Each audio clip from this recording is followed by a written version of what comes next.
What is up, guys? Welcome to another episode of the Crypto Marketing Show. I'm Ty Smith. With me, as always, as of lately, is Liz. Okay.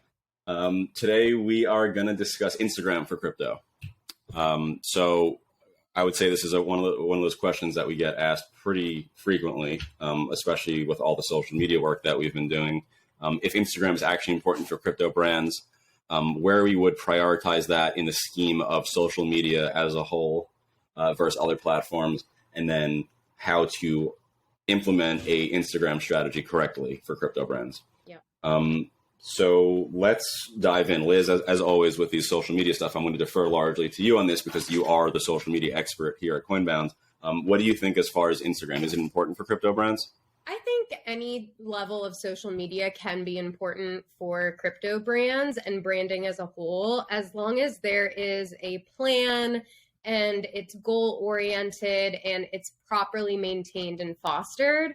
You know, it can be great, but would I make it your mainstay of a strategy that I create? No, I definitely think that there's other stronger platforms out there with stronger communities, and especially the way that people in crypto interact. I definitely don't think that Instagram is the best place to be or the only place you should be. Yeah, I definitely would never say Instagram is the only place you should be. I have always found, and we've tried both for our agency as well as for clients to build something on Instagram that's impressive and generates good results. It's honestly been quite tough, especially as compared to other platforms. Organic reach is not what it used to be, like as it was years ago on Instagram. No. I mean, Liz, you have a pretty solid following on Instagram with a lot of the cannabis stuff you've done, and lately crypto. Have you noticed the organic reach going down significantly over the past few years? It's so tough with Instagram because it has so changed. Like every month is something new. And so like what I would tell you about content today would never apply even just a few months ago, because it was so, Instagram was built on photos and photo sharing. And now they're delving into, more short form content, long form video. They want to push people to do live streaming. They're building out a store area. They have so many other different components in the app that didn't even exist a year ago. And so to say it's really tough because I personally have actually grown my account more than I ever have before and faster because of Reels. And that's been really, really helpful there in like getting on the Discover feed because Reels has its own space now. But it really depends how you capitalize on that content. It's definitely something that's short form, trending, and are people going to find really like meaningful information there? I don't know, probably not. I think they're more using it for entertainment and stuff, like maybe more toward like cannabis or something of that level. But when I have looked at other people's organic reach, it has definitely gone down, especially if people post photos. You're going to not get almost anything. It's crazy. Like people that I know would get thousands and thousands of likes on something are barely hitting those old marks. And the type of content on Instagram has just so wildly changed. It's really, really different. And you always want to, this applies to any platform, but anytime something is new that's being released, you really want to capitalize on that because they need to make sure that they can show in their back end, hey, this is working and something we should continue working on. And they want to make it so that people are using those new features. So I definitely, if you are using Instagram, definitely use Reels, go live, don't post photos. It's probably not going to get anywhere near the reach it used to. And so I don't want to say that organic reach has necessarily gone down as a whole. In a way it has, but it really depends on how you're using the app. Yeah, it's gone down if you're applying like the traditional Instagram posts of photos. Yeah, I personally, and this is totally not even important, but I personally think Instagram is just doing too much these days as far as all different types of content you can post. It's becoming a little bit overloaded. Yeah, it's a lot. In my experience, in my experience with crypto content, Instagram, I mean, it's not the place I'm ever looking for crypto content. Yeah. That's the feedback I get from most people. I don't think it's honestly a high priority for most brands. The one exception to that, I would say, is NFT brands. Yeah, absolutely. Because there is, obviously the choice of social media platform that you're spending time on is a reflection of the audience that's on each platform. On Twitter is where all the crypto people are. Yep. It's just top priority. We've talked about this at length. And it's the bulk of what we do for clients is Twitter management when it comes to social media. When you go to Instagram, it's a little bit of a different audience that, for whatever reason, isn't so into crypto, at least with the type of veracity that they are on Twitter. Yeah. So I've honestly never found it too worthwhile. Well, also just the way that you can build community on Instagram. Don't get me wrong, because I've done it. But the type of community that crypto is and all the different subsects they have, it's very informational. There's a lot of text heavy things to talk about. Exactly. It's not as visual. You can make visual content, of course, especially like, the how-tos we were talking about just, a few moments ago, and like different ways to purchase crypto or things that you want to identify, different things you want to explain. You can, of course, do visuals and video for that. But to foster community, it's so much more accessible on Twitter. It really is, because on Instagram, you have to like actually put together a post that's going to get engagement, and that's going to be released into the ether of Instagram, and people are going to actually see it, and you're going to have to foster stories, and you're going to have to really like work for that reach, where on Twitter, the community is there. You can use social listening. You can follow certain topics. Like Twitter itself is its own search algorithm, basically. And so to be able to also find people, like, have you tried to search something on Instagram? It's awful. I just did actually recently for the first time. And I mean, it's not like Twitter. No. You put it great. I think it was an episode you said, or maybe it was just a phone call. I don't remember.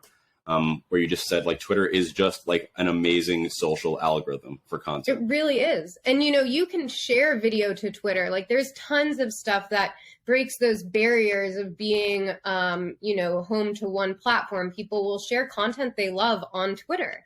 And that's when I know that something is doing really well too, because like you'll see a video and people will be like, I love this TikTok or something like that. But on Twitter, it's just so much faster to communicate. And it's really like those real-time moments where, as much as Instagram is pushing for like faster content and more authentic things, it is a little more produced. Like it takes time to do video. It takes time to like put all of that together and look a certain way and really do something that's going to like be worthwhile, because there's a ton of people that put out content on Instagram that, I'm sorry, it's not worthwhile at all. It provides absolutely no value. And so it's a lot faster on Twitter to get that out in words, or to get it out in a graphic that might be more home to that platform. Like you can't just constantly use the same content on different platforms. You're never going to find success that way. Yeah, and just the information that is usually being communicated by marketers in our industry is largely informational. It's tech intensive. It's not the type of content that like an image can define in a way that is going to drive engagement. Because at the end of the day, doing well on social media is driving engagement. It's getting people to click a button, leave a comment, and mostly driving traffic to what, again, like what is the goal of this piece of content? Like, but I mean, even before that, just getting like, if you post something and no one likes it in the first 5 minutes, it's not going anywhere. Probably not. Well, okay. Yeah. I have a caveat for that.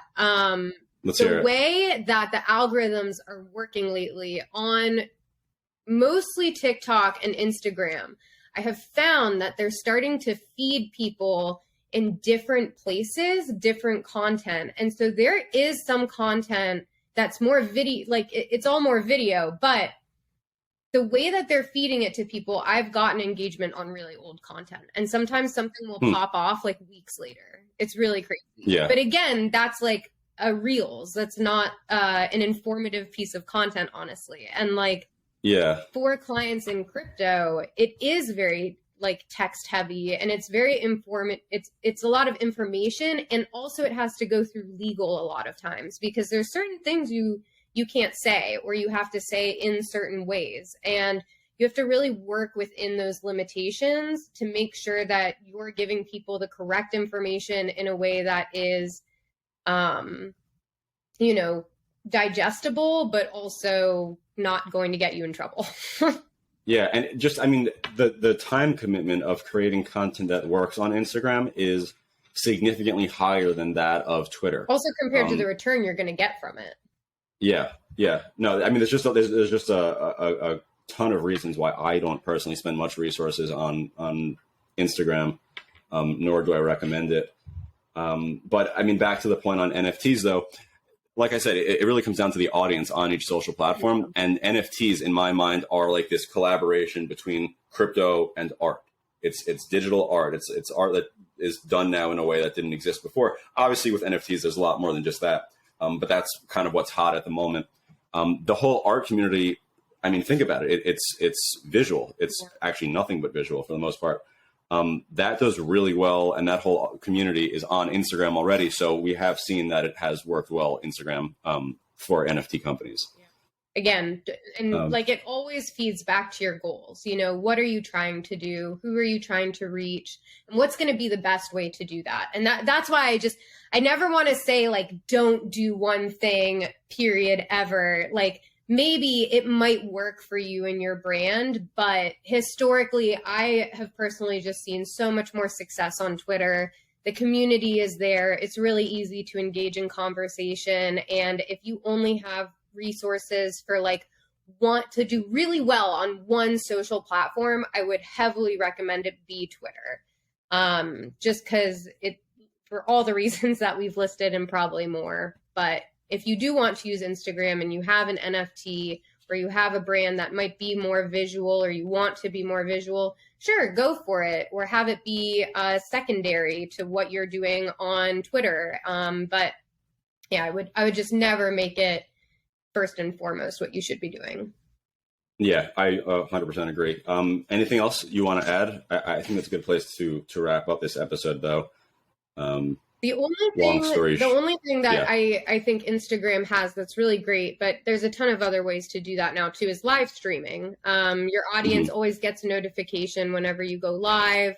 It's a really easy way to interact with your audience. I do think that Twitter still has some work to do when it comes to their, I think it's called Spaces, and they just got rid of fleets. So that is one thing that Instagram has over Twitter, is live streaming. But again, like how important that is to your brand, I don't know. Yeah, I agree. All right. Let's wrap it up then. As always, if you found any value in this podcast, review us, please. And recommend us to a friend. Follow us on Twitter. I'm at Ty Daniel Smith, and I know, Liz, we just record these episodes back to back, and you just told me your Twitter handle, but I've already forgotten it. It's all right. Wait, no, don't tell me. I'm gonna get it. That's Busy. Yeah. Right. That, and then Busy is spelled Bizzy, correct? Hands. Yeah. Okay. Great. Good work. This job is very rewarding. I'm working on my short-term memory. Wonderful. Thank God. Yeah. Thank God. All right, cool. Let's wrap it up then. And we will catch you on the next episode. Bye. All right.